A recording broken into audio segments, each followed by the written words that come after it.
Hello, everybody, and welcome to another very exciting episode of Boston Sports Nuts, the podcast, the show that has taken America just by storm. If you're not liking, jumping on, joining, you are behind the times because Boston Sports Nuts is really sweeping the country when it comes to sports talk. Anyway, I'm Ken Berman, joined by my good friend Paul Izzo. Hey, Paul. Great to be here, buddy. And Jim Russo on this side over there. Hi, Jim. Ratings still good, I take it? The ratings are soaring. So we've been fielding calls from all the big companies, Disney, Comcast, everybody. Mm-hmm. So interesting. We'll see where the show goes. We're not going to give up what we're all about, though, right? No. We're sticking to who we are. We can't. Correct. There's no money that can buy us. Well, okay. Anyway, a lot of exciting things going on in the Boston sports world that I'm very excited about. And there's two main stories and then another good story. So I'm going to just jump right in by saying the New England Patriots are 11-2. And in the words of Joe Castiglione, can you believe it? So anyway, Paul, I think you were at the game. Was at the game. Yeah, I think that we're living through something fairly unique in Boston sports history. A team that many people thought was the worst team in the league last year has become, in the eyes of many, the team to beat, if not in all of the NFL, in the AFC. The only thing I can think of for historical context maybe is the 67 Red Sox, who were terrible in 1966 and won the pennant in 1967. The difference is that 66 team had some young players that if you were paying attention, you might have thought, I think this team can do better than it did the prior year. And Dick Williams, the manager, said in spring training, I think we'll win more than we lose. There wasn't anybody saying that about the Patriots. No. And, you just start there with this story, which is the story is now morphing to how far can the team go. But I just like all of us to reflect for a minute on how far they've come. It's just been almost amazing. Yeah. No, it is amazing. It is amazing. Almost amazing. No, it's every time I think they're 11-2, I go, they're 11-2? I would have taken 9-8 and been thrilled. Yeah. They're 11-2, Jim. Thoughts? Jim, go. Yeah, everything Paul said and you said, it is amazing. They're 11-2.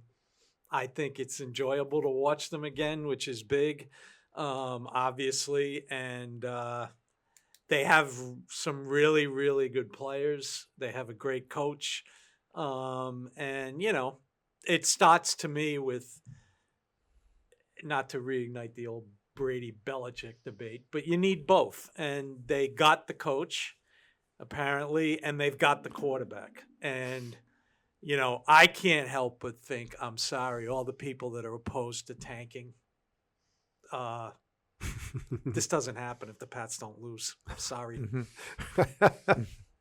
If they don't finish in a position to take Drake May, if they trade down to get a lineman and draft a lineman, if, they don't have the fourth pick, which they should have had the first pick, but we've discussed that ad infinitum, this doesn't happen because you've got to have the quarterback unless you're the 85 Bears or the 2000 Ravens.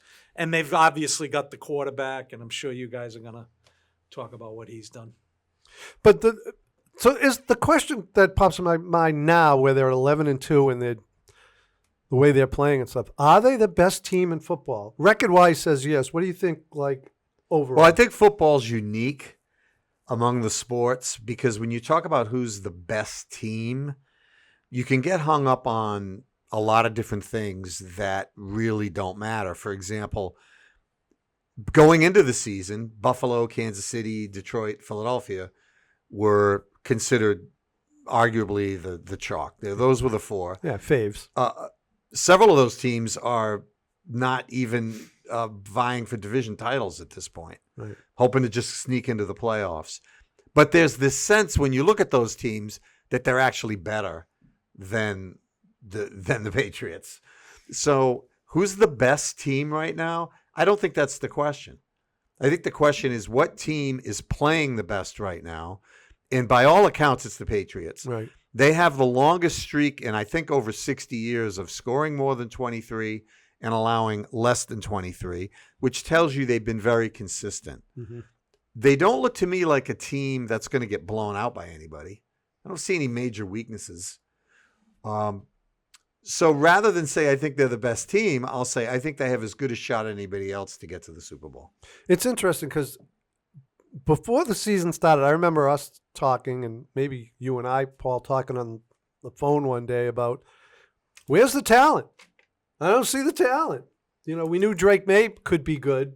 Well, we didn't know the players. Right. We didn't know Harold Landry. We didn't know Christian Ellis. Right, exactly. And we were questioning, like, do they have talent? As Jim says, you got to have talent. I mean, Yeah, to properly answer your question, Ken, unfortunately, we've got to get into an area that I hate, and that is strength of schedule, because I think the whole discussion about this is total nonsense. Good. And the Patriots are 11-2. I don't know what they're supposed to do about their schedule, other than win games, so it gets tougher next year. But you have to look at that if you're going to answer your question properly. And, you know, they got a great win at Buffalo. And by the way, this is going on in the, not that I follow it, but I listen to Mad Dog and he's talking about it. This is going on in college football right now. You know, who gets in the top 12, strength of schedule versus teams with better records. The Texas coach is coming out for strength of schedule. So, you know, I think you got to look at that a little bit. And the second thing is, without discounting anything they've done, and the second thing is, to me, the big games tomorrow, is that the team you want? And I would say no. So Be more clear what you were talking about. there. well, you're playing a playoff game tomorrow against any team in the NFL that you choose to pick. Would you take them against any team in the NFL? And I would say no. And that's not to degrade from anything they've done or to say they can't beat any team in the NFL. But I would take several teams over them if I had to bet my house on it, which I'm not. Okay. But, you know, I would. And But that doesn't mean they're not the best or they can't win that game. Who knows? And the other thing is, as I always say, tell me who's playing. I mean, the Patriots' injuries haven't hurt them yet. They might hurt them against Buffalo. The run defense has gone way down since Williams is out.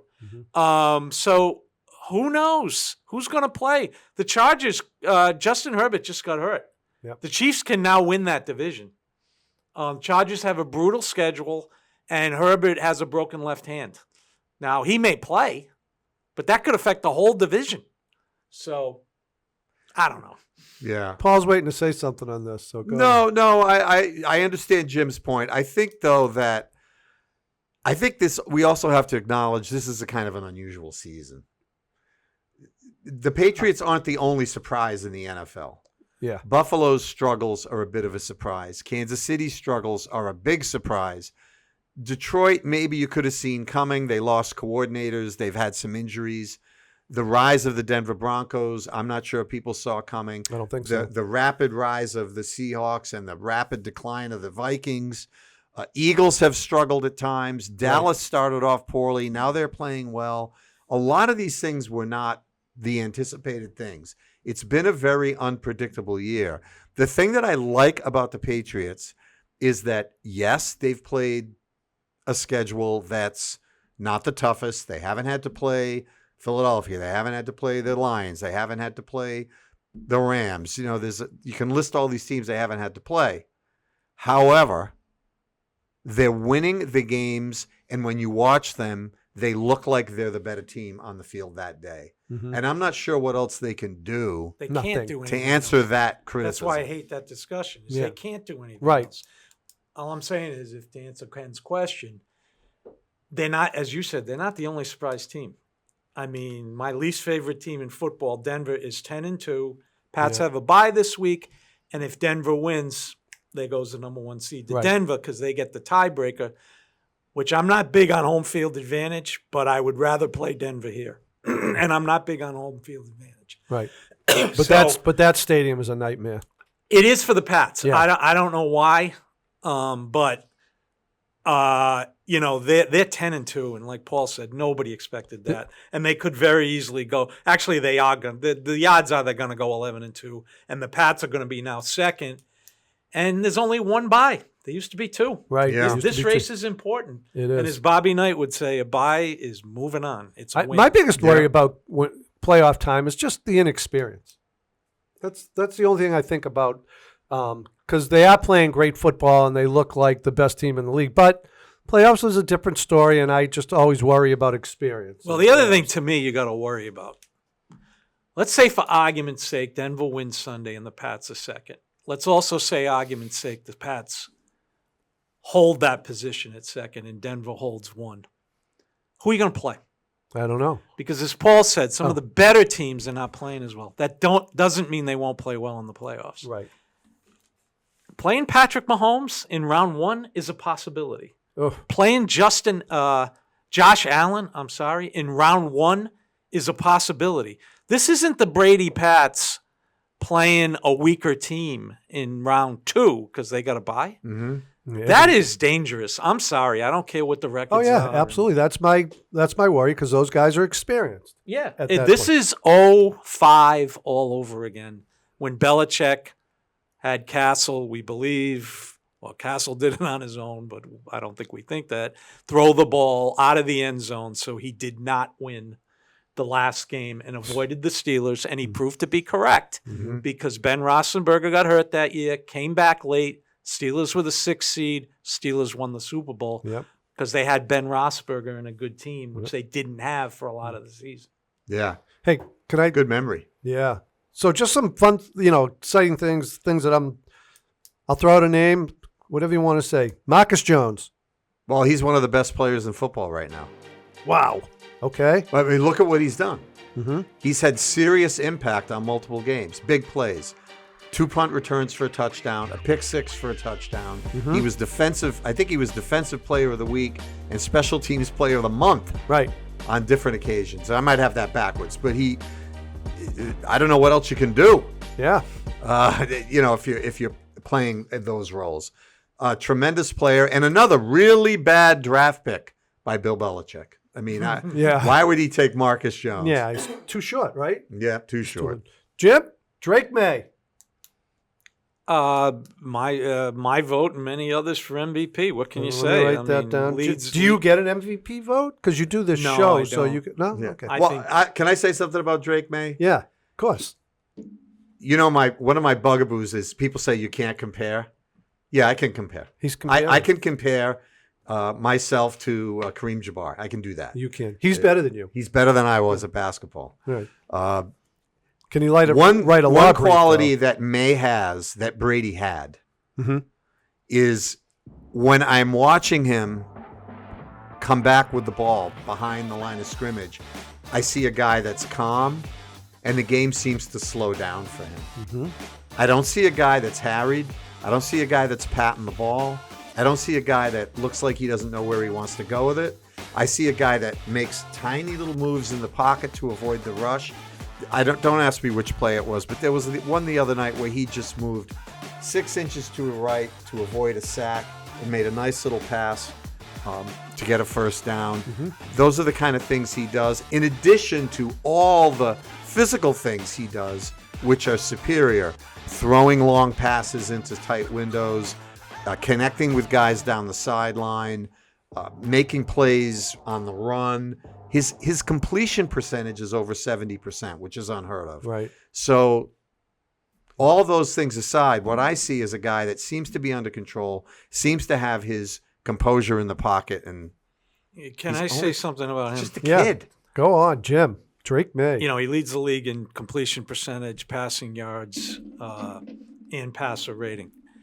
But I want to take two sides to this Drake May story. The first is, right now, I think he's the front runner for the MVP, and I think he deserves it. Now, before we get into, though, That's more than just in the conversation. don't say conversation with the NFL, Ken. I know. I really don't like that. He's in the discussion. Yeah, he's in the discussion because It's bad enough the NFL is trying to steal Christmas from the NBA, The Grinch. which is a far superior league, but we can talk about that later. Anyway, I know I'm one of only 10 people to believe that. But anyway, the other half of that, though, is let's cool the Brady comparisons. Enjoy the journey. We're now on the journey of a second-year player who is playing unbelievable football. He's playing for our team. Let's not get ahead of ourselves. Let's just enjoy it. And I'm enjoying it yeah. because there is, to use a cliche, if Drake May is going to be a Hall of Famer, there's a list of boxes he's got to check. Now, he hasn't had a chance to check them yet, right? Right. He hasn't Hasn't played a been there yet. playoff game. Right. He hasn't been in a Super Bowl. Let's just enjoy his journey before we say, he's a Hall of Famer, or he's better than Brady, or he's doing these stats better than Brady. Yeah, that's fine. But I don't care. It's You know what? he I meant didn't to even do. think of that But stuff. we can also say, don't deny that this year, as far as I'm concerned, it's a two-person race and he's winning. Yeah, but I don't think that's what I was saying. What I was I saying, didn't say it was what I you know, were. I'm but I saying just- it's what other people. I'm saying these memes I seen on social media. Yeah. Brady stats, May stats. May is Oh, doing this yeah. against his. I don't even look at that. No, it's just I love that stuff. I just like. I just think he's good. I mean, if you want to watch it, that's fine. But I it doesn't- watch him play and I go, But it he's doesn't good. mean anything. We've got a perfect example in the NFL. You want MVPs, you want regular seasons. Lamar Jackson. Look at him in the playoffs. The guy has a lot to prove. They used to say that about Peyton Manning. To his credit, he won 2 Super Bowls. Mm-hmm. Let's just enjoy Drake May. I'm enjoying Drake May. You enjoying Drake May? No, I'm enjoying the winning. Yeah, it's great. And the way he plays. Yeah. Yeah. Troy Aikman did a great job the other night for several reasons. But one thing he said was so unfootball-like, yet so great. And he said about Drake May, he said, you can take everything else, the running, the defense, all this. If a quarterback can't throw straight, he's not going to be that good. And Drake May can throw straight. And I was like, yeah.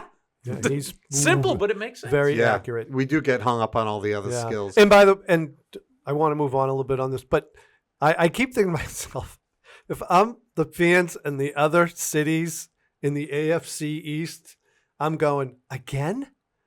They might have the guy again? Yeah. There's the possibility that they have the guy again for the next, I don't know, let's say 10 to 12 years. Yeah. Well, I'd go back to Bledsoe because I think Bledsoe was above average. Oh, yeah. Yeah. The Patriots have been blessed Absolutely. for 30-something years. A couple of quarterback. gaps in there. Yep. I do want to say one more thing about the game the other night. Yep, and yep. Really important to me is how noticeable it was they came out firing. Mm. The hits Oh. were like something I've never seen. Wow.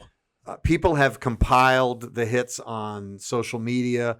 There were at least 6 or 7. Christian Ellis popped a couple of guys, most notably Jackson Dark, another with that Gunnar was great. Olszewski on the kickoff return, which Gonzalez decked a led to guy. point. Christian Gonzalez decked a guy. There were a number of hits that showed that they had made a point of emphasis to get tough. And I don't know if it was something that Vrabel, well, he did allude to it in his comments after the game. That was, something that they had talked about. But boy, if they develop that Oof. identity, that's a difference maker for them. Yeah, that's mean football. Okay, so a couple of things that I'm highlighting at this point in the season right now, and this could be quick. The receiving core: Diggs, Boutte, Hunter Henry. That group, to me, way better than I thought they were going to be. Way overachieving. I just didn't think they had a good receiving core. Jim? Well, yeah. Paul? Go ahead, Jim. Go ahead, Jim. Go ahead. Yeah, and I think Drake May and Josh McDaniels have a lot to do with I was just going to say, Yeah. I can think of 2 reasons, Josh and Drake. Yeah. When you have a good quarterback, it's really interesting how the receivers become better. Yeah, right? Yeah. Brady made a lot of guys a lot better, didn't he? And he didn't make some better. Right. Yeah. So Yeah, Booty right. and Demario Douglas, Pop Douglas, Yep. have the highest rating if you give receivers quarterback ratings. Yeah. They're like at the top of the league. They catch the balls that are thrown to them. Aren't basically. they Belichick draft picks too? Another 2 bad trade. No, 2 more bad picks. He didn't know how to draft, Jim. Right. Can we just move on from that story, please? But apparently he didn't know how to coach the guys he drafted. That seems to be the problem, And which is Henry the was a opposite of Belichick what we signing. thought about him. Right, exactly. It's the exact opposite. Henry's been a good signing, I'd say. Yeah, He it would have signed helped him. if he had Drake May. Yeah, it Yeah. might have. Okay, last thing on that I like, and I've said this a couple of times before.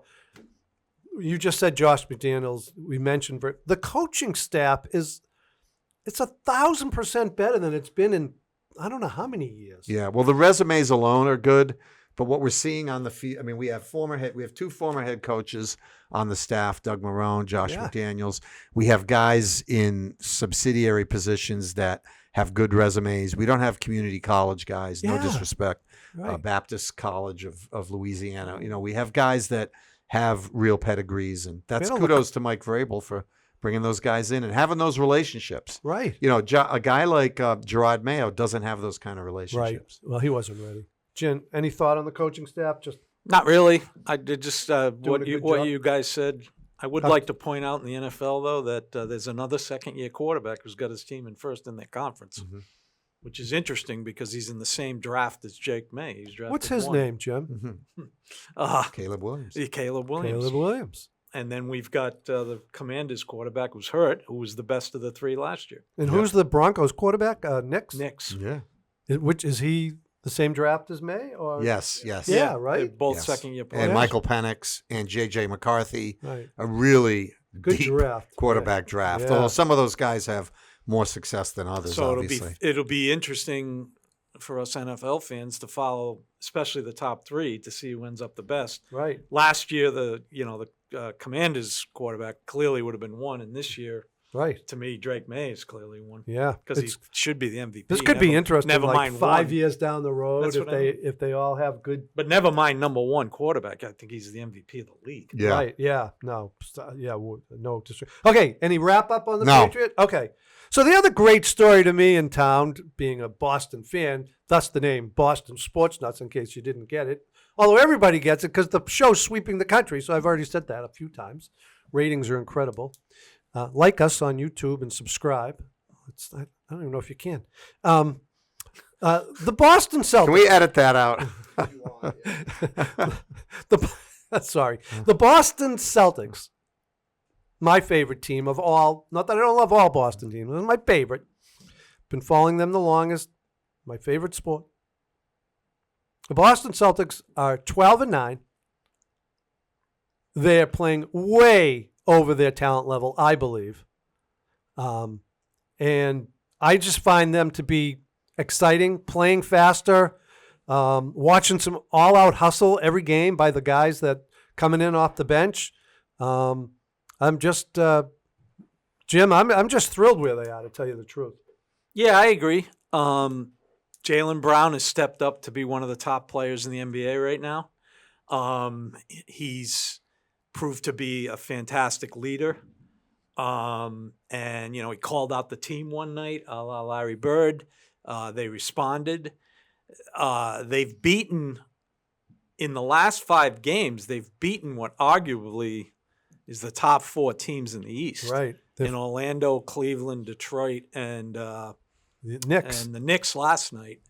And I think it's been fascinating to watch because you got limited players on the bench now. You don't have it when the Celtics were healthy. You don't have, the starting 5 plus Al Horford plus Sam Hauser plus Peyton Pritchard. And Sam Hauser was allowed to play the role that he was best suited for, which is just 3-point shooting. Pritchard was instant offense. Everybody knew their role. They were a great team.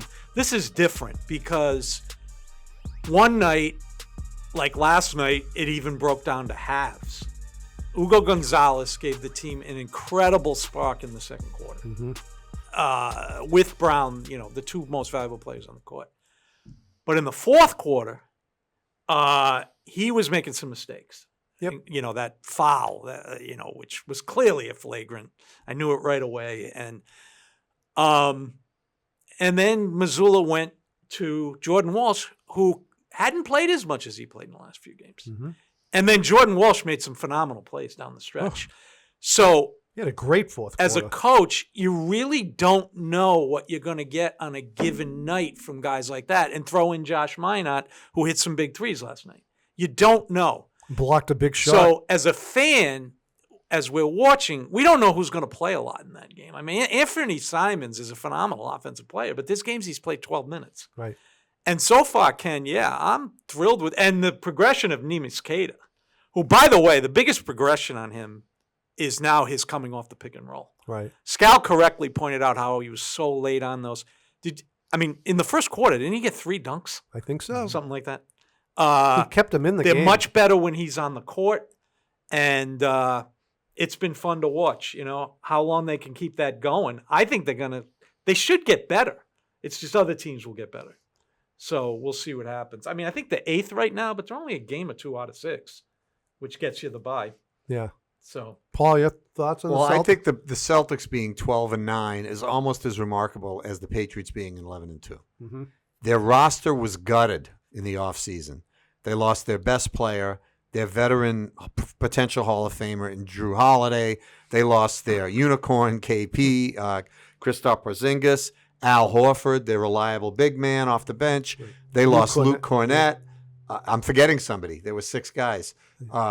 It's a massive drain of talent off the team. Mm-hmm. Massive. And as Jim pointed out, they're not just winning games, they're beating good teams. The Cleveland, Orlando, the Knicks, Detroit, top teams. Now, I think there's a couple of things at play here. Number one, I think they're catching teams unawares. I think it's early in the season. These teams are coming into their arena or the Garden thinking, we got this. And I personally believe the NBA players during the regular season play at about 85% effort. I think the Celtics are out hustling teams. Absolutely. They're playing tenacious defense in November and December, which is not typical. And I think the other thing is they are probably better bench players than we thought they were. I guess. Okay? I mean, Jordan Walsh could not get on the court last year. Right. Now, as a Celtics fan, you watch him and you say, wow, he really brings a lot to the table. He's a good defender. He hustles around the basket. He's not afraid to try to get his, Nose dirty. Yeah. Nose dirty underneath the basket. Maybe he should have played more in the past. And credit to Brad Stevens. These guys that he's picked up, Simons, Minot, they're contributing significantly. So, and it's funny, they haven't been without problems. Peyton Pritchard was slow to get started. Yeah. Derek White is still not the Derek White we've come to know and appreciate. Right. But I'm going to go say the big thing with the Celtics to me is the play of Jaylen Brown. Right now, he has a career high in points, a career high in assists, and free throws attempted. As much as he claims that he's not getting to the line, he's getting to the line more than he ever has in his career. And he's also at a career high in attempting 2-point shots. Mm-hmm. So he's shooting from the elbow. He's going to the basket. And I think the guy deserves a lot of credit. I would say that right now, if you look at the NBA and you look at the rosters and I define most valuable player the following way, literally valuable to his team. Maybe not necessarily the best player in the league. I would say that right now, Jaylen Brown is the most valuable player. He has played every game. Yep. He has been their absolute leader, both on and off the court. And I don't think anybody thought the Celtics, maybe Felger, because he likes to troll the Celtics. I don't think anybody thought they'd be 12-9. No. And they're 12-9. I think they deserve a lot of credit, and he gets a lot of it. Yeah. They're 12-9, and I'll take what you said about the NBA. They slipped up against a Brooklyn Nets team because I don't think they were as serious about playing that game. They thought that was a game they were going to win. I just think that sometimes in the NBA that does happen, and they let that one slip through their fingers. But besides that, what we're getting from Minot and Hugo Gonzalez and Jordan Walsh and these guys is all out, hustle, good D, offensive rebounds that they shouldn't be getting. I mean, just doing all the little things that they need to win, Jim. Yeah. I would also say a couple other things. Take the Cleveland and New York games. New York comes out on fire. They're up 14-2. Yeah. I mean, people talk about the lead the Celtics lost. The Knicks lost a 12-point lead, which is common in the NBA. I think the similarities in the Cleveland and New York game are that both teams are better than the Celtics, and the Celtics won. Oh, way better roster. Celtics had a big lead in both games, and both times the teams came back. Mm-hmm. Whether they woke up, I hate to say the Knicks woke up because they were awake from the beginning. But maybe Cleveland woke up at home. Maybe they took it lightly. It was at home. The Celtics held them off both times, which is important for a young team or a team without experience to win those games. Because that, especially with the 2 20-point losses last year. And as far as Jaylen Brown, to me, this reminds me of the early 70s when Bill Russell retired, that John Havlicek took over the team. And he had his highest scoring average in 70. He had another, topped it in 71, and became a Hall of Famer. Jaylen Brown is doing the same thing. He just needs his Dave Cowens, and, that's Jason Tatum, hopefully. And the second thing about Jaylen Brown, I wouldn't say, in my opinion, I see Paul's case for it, but I wouldn't say he's the most valuable player in the league because I think for the last whatever number of years, that's been Jokic. When he leaves the court, Denver is just they're a mess. It's insane. Every game for them is like, okay, how do we get through the non-Jokic minutes? Brown's doing that for the Celtics, though, right? He is. Yeah. Because every time he Good goes comparison. up, like the beginning of the fourth quarter comeback, he wasn't on the court. Right. I texted you guys that here come the non-Brown minutes. Yep. Second thing is Shea Gilgeous-Alexander is putting together a historic season. He is shooting over 50%, right, averaging near 30, shoots over 40 from 2, is an outstanding defender. And oh, by the way, his team is 21-1. Yeah. 21-1. These two guys. Is that good? Yeah, I mean, they're just off the charts. Now, I think you can make a better argument that Brown, Luka Doncic is outplaying him probably, but Brown's maybe more valuable. But what I think is a compliment to Jaylen Brown is this. Let's change the conversation from MVP to All-NBA. So there's 3 NBA teams. He's a lock. So it's which team? Okay, Jokic, Shea, Luka, locks. To me, the fourth guy is Cade Cunningham. He's led Detroit to the top. He's been phenomenal. Yeah, I think Brown's the 5th. And as we've said a lot on this show, I don't think anyone would have thought Jaylen Brown would be the 5th best player, 5th spot on the All-NBA team. Yeah. So whether he's the MVP of the league, first team All-NBA or whatever, Paul's right, you're right. He deserves an unbelievable amount of credit. Yeah. He's been incredible. And people that hop on his turnovers, of course, I get upset when he turns it over. But get real. Look at his whole game right now. Right. He's Mr. Mid-Range. He's Kevin Durant. Yeah. And he still plays defense, by the way, which Luka, a little better than he was, but he's no Jaylen Brown on defense. No, absolutely Shea not. is, though. Shea is better than Jaylen Brown maybe on defense. Yeah, well, Shay's ridiculous. Freak. Yeah, he's a freak of nature. You you mentioned Hauser last night, and you mentioned Hauser, his best role is just coming in shooting threes. Last night against the Knicks, he played great defense. He played pretty good defense, yeah. He got switched on to Brunson a few times. Did a great job on him. And then they also get big, Brown's doing this. I think the rest of the team has actually been inconsistent. The other guys that they thought were going to be consistent have been inconsistent, like Pritchard and White and stuff like that. And Hauser.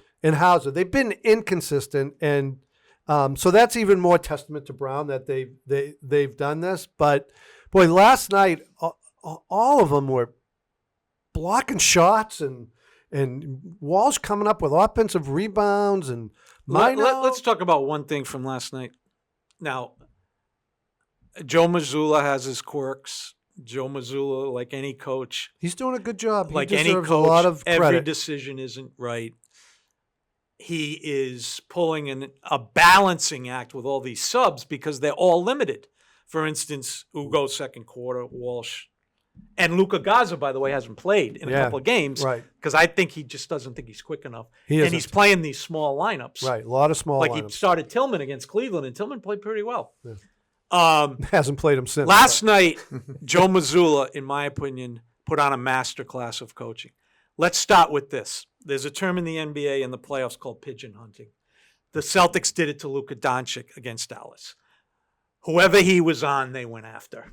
They went after that guy, and they made him play defense, and he was terrible. Yeah. I mean, And exhausted. Last night, we did that to Jalen Brunson. Right. This is why Jalen Brunson, as great a fourth quarter player as he is not a good defender. No, He's not at not all. like Jaylen Brown. Jaylen Brown got him on him a lot Yep. and tortured him. By the way, that's going around a lot around the league.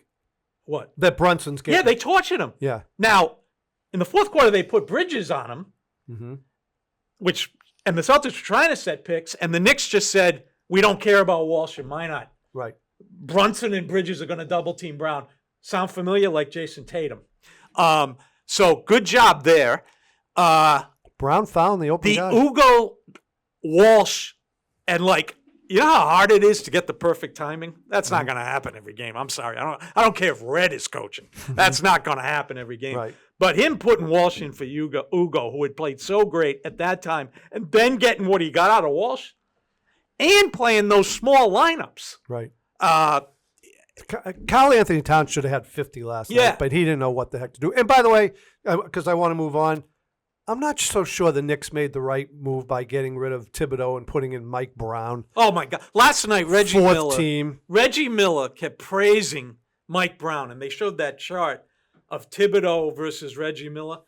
Well, Versus Mike Brown. Versus Reggie Miller. Thank you. Versus Mike Brown. I'm with Mad Dog Russo. That move is only justified if the Knicks make the finals. I heard him say that. Yeah. And he's right. Right. It does not matter what you win now. It does not matter how fast you play. It does not matter how Thibodeau got them to the Eastern Conference Finals and he almost won it. Right. So you make that move. You make the finals. We'll talk about that because Thibodeau's a good coach. Oh, I'm with Scal and Frank. He's a way better on coach that. than Brown. Okay. One more thing about the Celtics. Go. Caution. They haven't really played the West yet. Right. Okay, they did play Minnesota. And they they did got play beat. Memphis. They did play the Clippers, but they haven't played The Lakers. just, They play the Lakers on Friday night. the by Spurs. The Iron, the Warriors, Denver, the OKC. Yeah. OKC. Yeah, No, there's a that's lot. great point. And Good when point. they start playing those teams, wins may be hard to come by. Right. But they're not just feasting on the bottom of the East; they're feasting on Yes. the top of the East. Yeah. Over. No, I think you're right. I mean, Minnesota beat them. The Clippers have the entire NBA and all fans of the NBA who do not live in Oklahoma City terrified. And the reason they have them terrified is The draft pick. Oklahoma City has the Clippers draft pick unprotected. Right. They are now fifth from the bottom and sinking. Can you imagine OKC getting the number one pick? By the way, they also have Utah's pick, but whoever made the trade, Angel, before him, had enough sense to protect it. Yeah. For like 5 or 6. Yeah, So top 6. I that think. one is less. They have 4 picks in the first round. But Paul's right. The other, Memphis, Durant, John Morant didn't play. Yeah. So, yeah, you're right. We got to see. They're Yep. a mess too. And I think all of this is leading up to 2 markers for the season. December 15th, which is when you can trade, and the All-Star break and the trading deadline. What is Brad Stevens going to do? Mhm. And are they good enough to keep Simons at $31 million for the rest of the season, or do they want to get under the luxury tax? And second, if the Celtics are 6th and Jason Tatum is going to come back, do we really want to make a move, get rid of Simons? I don't. I don't know, because the East is not as strong as the West. Mm-hmm. It's Yeah. just not. All right. We got. I want to do this in like 5 minutes, guys, if we can. Paul, I'm going to go with you. The Red Sox made a trade Mm-hmm. to get Excuse me, guys. no problem, Jim, to get a pitcher by the name of Sonny Gray. All right. Tell our audience about Sonny Gray, please.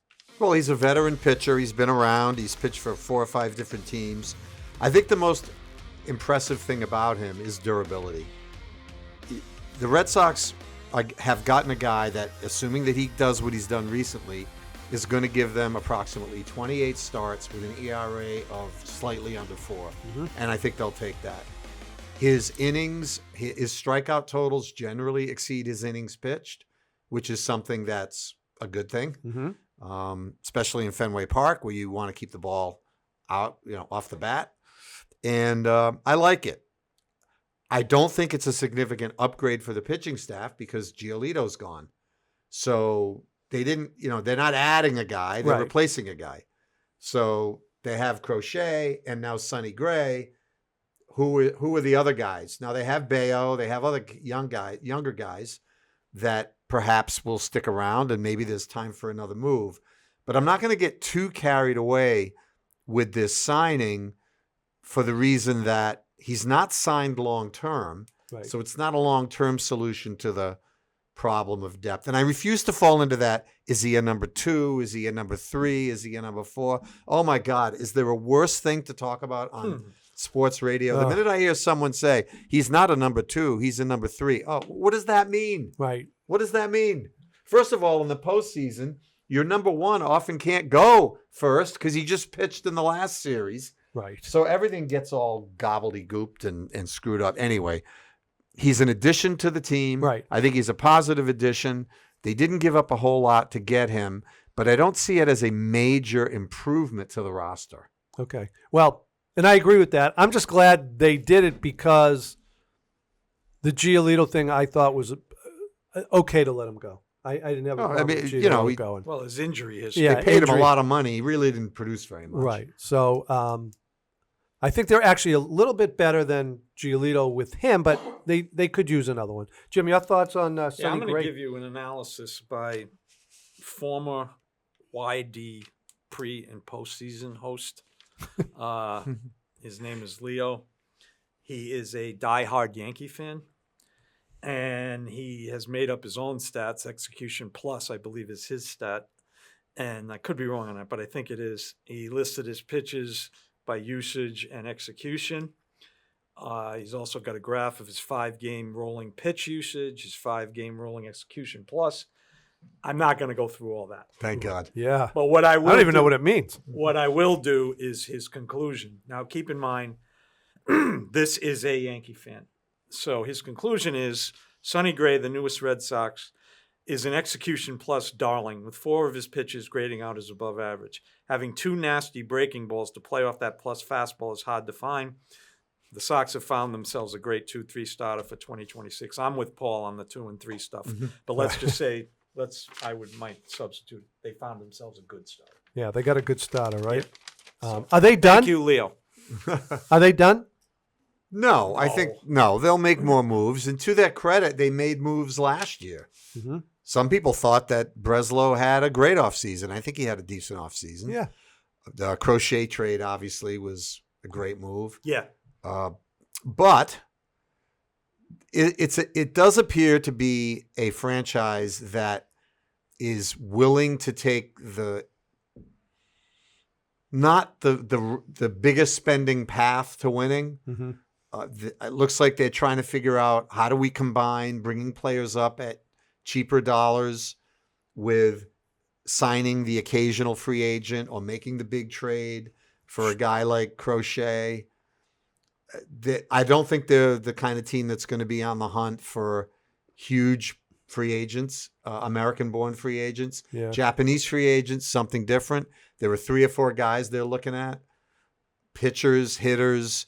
Some of them have different strengths and weaknesses, but I think we all, those of us that lived through the Theo Epstein era where the checkbook was wide open, the Dan Duquette era, let's go get Manny Ramirez, make him the highest paid player in baseball. I think those days are gone. Seems like it. I agree with that. Which is disappointing. Yeah. They have the team that, made the playoff, and they could go a little further with some help. And, they need a power hitter desperately. Yeah, really bad. There's a couple available. Well, it's interesting to look at this past season as an example of what was great about the team and what was not great. If you go to the Yankee series, why didn't they win that series? It was because I think their lineup got exposed Mm-hmm. Oh, definitely. You know, They didn't have enough bats. They just didn't have enough guys that could come up and bat, and they struggled to hit, especially without Roman Anthony in the middle of the order. To me, the Sox got to figure out first, third, and second. Yeah. If they would have re-signed Bregman, that arguably solves third and second because Meyer can play second. He's proven he can play all three of those positions, second, short, and third. He's got to stay healthy. And then are they going to go with Tristan Casas at first? Oh. I don't know. All right, we got to get back to this when it gets a little closer to spring training. How's that? Hot stove, baby. We'll do some hot stuff. All right, but that's going to wrap up this exciting episode of Boston Sports Nuts. So for Jim Russo, Paul Izzo, Evan Cadamino, a producer, I'm Ken Berman. Thanks for watching. We'll see you next time. Thank you for watching Boston Sports Nuts. You can find all of our episodes available on Spotify, Apple Podcasts, and YouTube. For more information, go to westwoodmediacenter.tv or follow Boston Sports Nuts on Facebook, Instagram, and X.